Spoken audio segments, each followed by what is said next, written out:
રાજકોટ જિલ્લાના ધોરાજી સબ ડિવિઝન કચેરીના વાર્ષિક ઇન્સ્પેક્શનને લઈ એએસપી સિમરન ભારદ્વાજની અધ્યક્ષતામાં ઉપલેટા પોલીસ સ્ટેશન ખાતે લોક દરબારનું આયોજન કરવામાં આવ્યું હતું, જેમાં ઉપલેટા શહેર અને ગ્રામ્ય વિસ્તારના લોકો બહોળી સંખ્યામાં હાજર રહી તેમની વિવિધ રજૂઆતો વર્ણવી પ્રશ્નોનો નિકાલ કરવા જણાવ્યું હતું, જેમાં વિવિધ મુદ્દાઓને લઈને એએસપી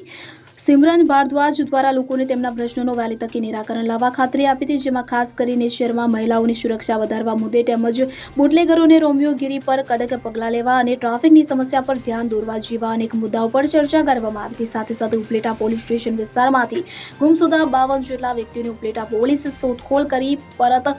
લાવતા પોલીસની કામગીરીને પણ બિરદાવી હતી। તેમજ 13 તુચકો અર્પણ કાર્યક્રમ અંતર્ગત સાયબર ફ્રોડમાં ગુમાવેલ નાણાં અને ખોવાયેલ મોબાઈલ ફોન લોકોને પરત અપાવી પોલીસ પ્રજાનો મિત્ર છે તેવું સાબિત કરી બતાવ્યું હતું। આજરોજ એસડીપીઓ ધોરાજી કચેરીથી ઉપલેટા પોલીસ સ્ટેશનના વાર્ષિક ઇન્સ્પેક્શન લીધે ઉપલેટા પોલીસ સ્ટેશનમાં એક લોક દરબાર રાખવામાં આવ્યો છે, જેમાં 17 જેટલા લોકોને આપણી હાજરી આપી છે અને એમાં જુદા જુદા પ્રશ્નો ઉપલેટા ટાઉનના અને ગામડાઓના ડિસ્કસ થયા છે, જેમાં પોલીસની સારી કામગીરી જે હતી આખા વર્ષની જેથી આપણે 52 જેટલા લોકો પરત આવ્યા છે,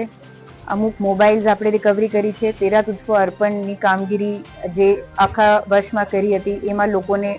પોતપોતાના નાણાં પરત આપવામાં આવ્યા છે અને લોકોની 3 મુખ્ય રજૂઆતો, એક મહિલા સુરક્ષા, બીજી ટ્રાફિકના લીધે અને ત્રીજી જે બુટલેગરોનો ત્રાસ છે એને લીધે પણ ચોક્કસ માહિતી લેવામાં આવી છે અને એના ઉપર કાર્યવાહી પણ કરવામાં આવશે। સરફરાઝ કોડી, ઉપલેટા।